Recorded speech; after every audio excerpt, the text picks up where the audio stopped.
You got a fake badge and a real gun, shooting down what you cannot run. In your mouth, a bullet tail. With a fake badge and a real gun, you're looking out for your number ones, doing things that can't be undone.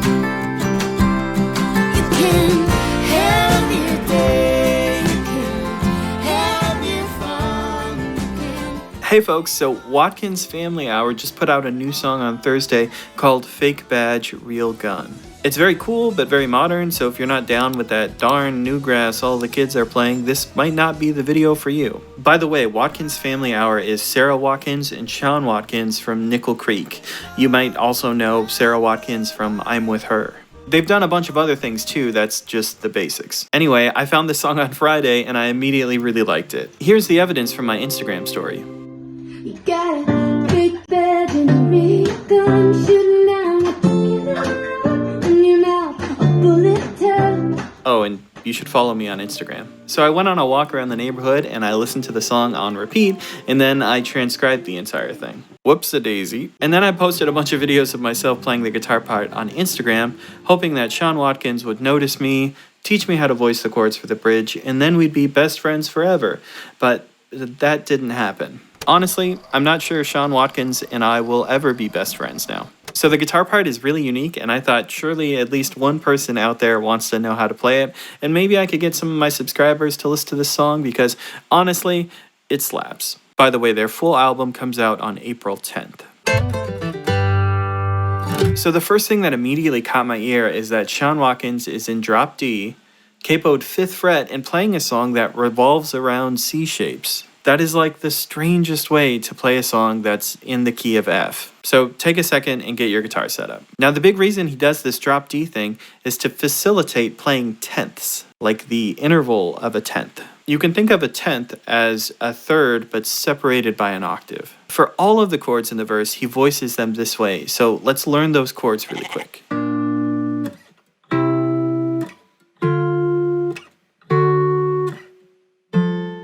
Because of the drop D thing, when we get to the chorus, we also get some really interesting chord voicings. Talking relative to capo, the interesting chords are F, G, and E minor. For the rest of the chords, he's not really using that low D string, so all of those voicings are pretty standard. You probably know them already.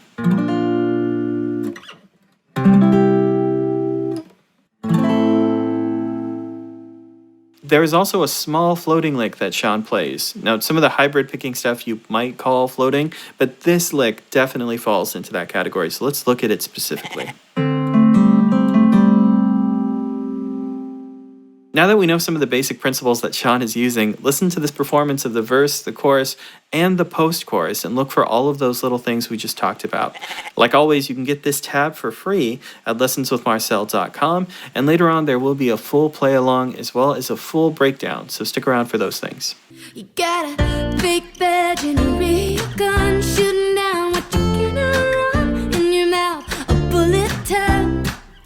With a fake badge and a real gun, you're looking out for your number ones, doing things that can't be undone.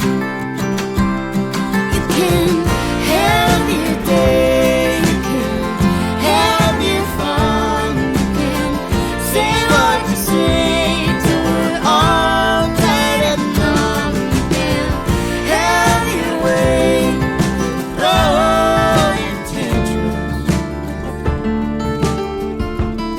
But the truth will be waiting. The truth will be waiting.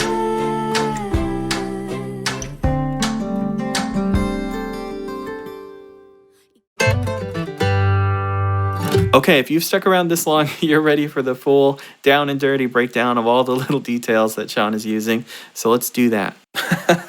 Looks like the green screen is showing through my shirt a little bit. Well, that's what I get for wearing my N64 shirt, I guess. All right, so let's talk through this tab. As we play this first passage, we want to be really careful. We're using our pick or using our fingers in all the smartest places. And here's a really simple rule of thumb that I think won't steer you wrong. All of these low E string notes, they're all going to be the pick, and everything else here is hybrid picked. I'm using my middle finger here to grab this first hammer on, using my pick for the next bass note. right? Everything that's on the low E string, that's the first measure, by the way. Everything that's on the low E string is my pick. Everything else, I'm using my middle finger right now.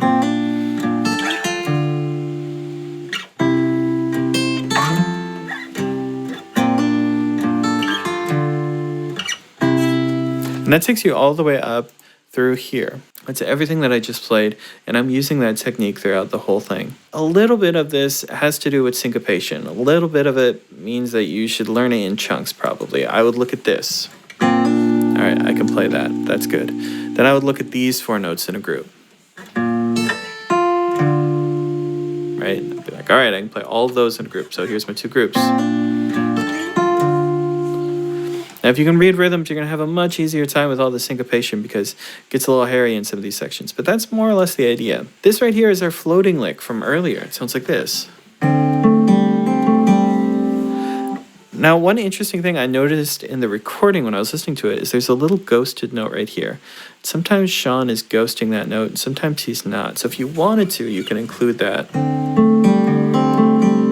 It's just hit real lightly and it just fills in all of the time. That's up to you if you want to do it or not. All right, as we get here into the second line, it's the exact same passage, but now Sean is playing constant 8th notes on the low E string with the pick. Now this happens in the recording, and I'm not sure if it's an overdub, if it's 2 different guitars, but he does not do this in the live video that they've put out. Instead, Sara Watkins is just playing 8th notes on the fiddle, just chopping. It is pretty difficult to play.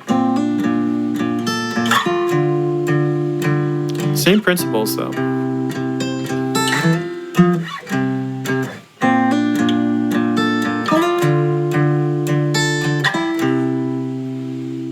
So looking at this music carefully and just practicing which notes are going to go in between, I bet you could figure this out. Sadly, there's no more secrets that I can give you.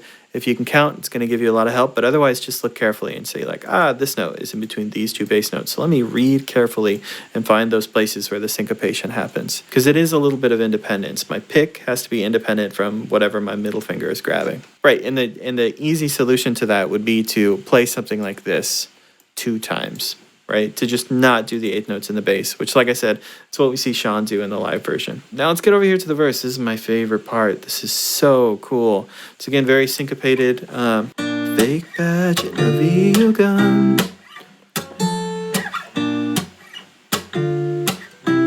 We have another independence move here where all of these slaps are always on the and. Every single and we see, we have one of those little, just a little percussive sound he's getting out of the instrument by putting his hand down.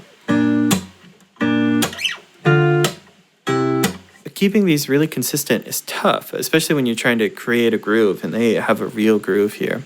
So once again, you have to look through carefully and see where all of these chord hits happen and where all of these slaps happen. What I look for initially, just looking at the groove really quickly, looking for the moments where I have 2 slaps in a row. So something like that, I know that I'm going to have. Right after the second slap, I know that I'm going to hit my second double stop. If you can count, it's going to be much easier. Find lots of good videos about how to count. Now, how this could have been written, this could have been written in a lot of different ways. I chose to go for alternating 4/4 measures and 2/4 measures. That felt really natural for me. This phrase is the same as this phrase, so if you already learned that first one, you're good to go. Now, this moment is the first time we have like a real obvious overdub. He plays this A chord, like a major 6 chord, and these notes in parentheses, that's an overdub that you can hear, and I think it's panned hard right or left or something. It's very hard to play both of these parts together, so I understand why you did that. It's a real modern production technique. I can imagine if this was like a pop tune, it being played by like a synth or something up there. It's impossible. So I understand why Sean doesn't do that live and why it was multi-tracked on the recording. Makes a lot of sense. This passage, once again, the same as this passage. So this is the real groove that we got to focus on, right? Now, that's my best guess because those notes are kind of buried in the mix, and honestly, it sounds like it might be another overdub. So maybe there's another guitar part that's still doing this, and this is an overdub. It should be written in parentheses here. Once again, hard to tell, hard to really completely know unless Sean and I were best friends and he told me. This next measure is actually the same as this one here. The only difference is that when we get to the last beat, they count 4 beats, and he just strums it out. So.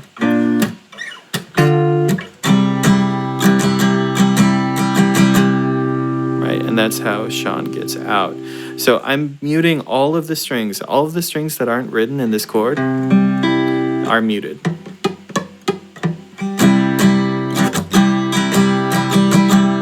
Take them to the chorus. So looking at the chorus here, lots of simple strumming. There is an overdub guitar part that's playing little arpeggios, hammer-ons, and stuff like that. I'm not going to do that because live he didn't play that. So it sounds like this.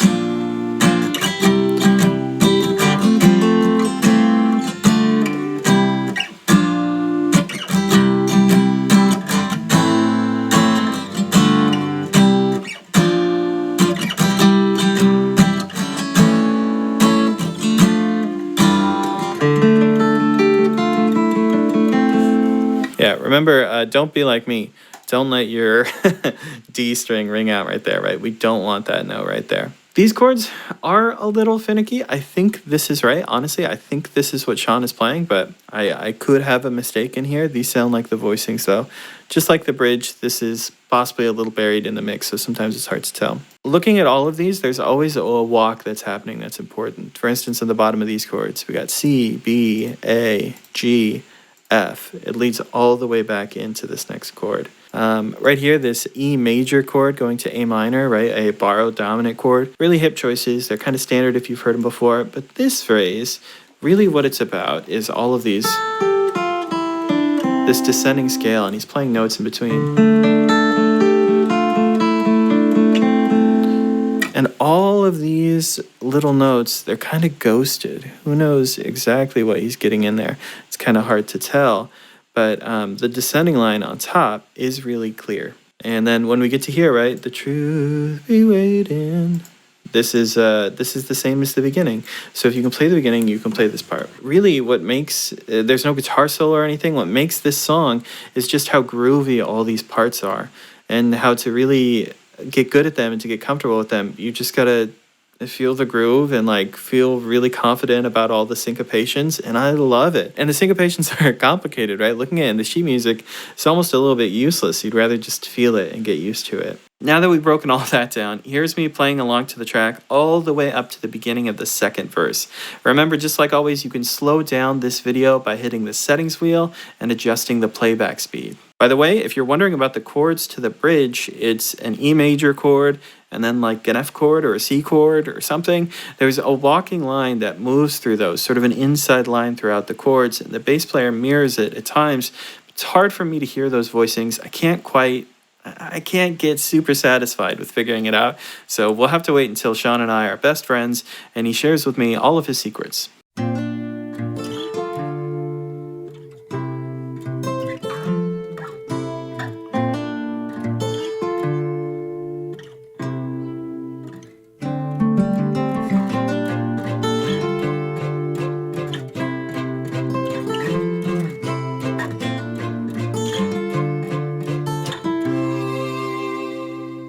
You got a fake badge and a real gun, shooting down what you cannot run. In your mouth, a bullet tap. With a fake badge and a real gun, you're looking out for your number ones, doing things that can't be undone. You can have your day, you can have your fun, you can say what you say.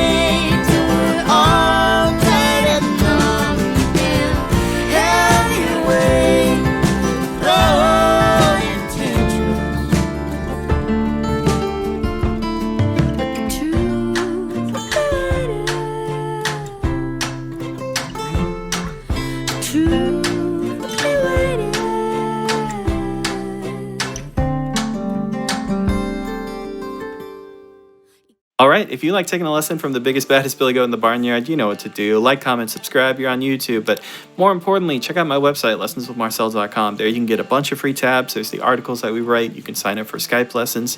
I promise, it's very interesting. You should check it out.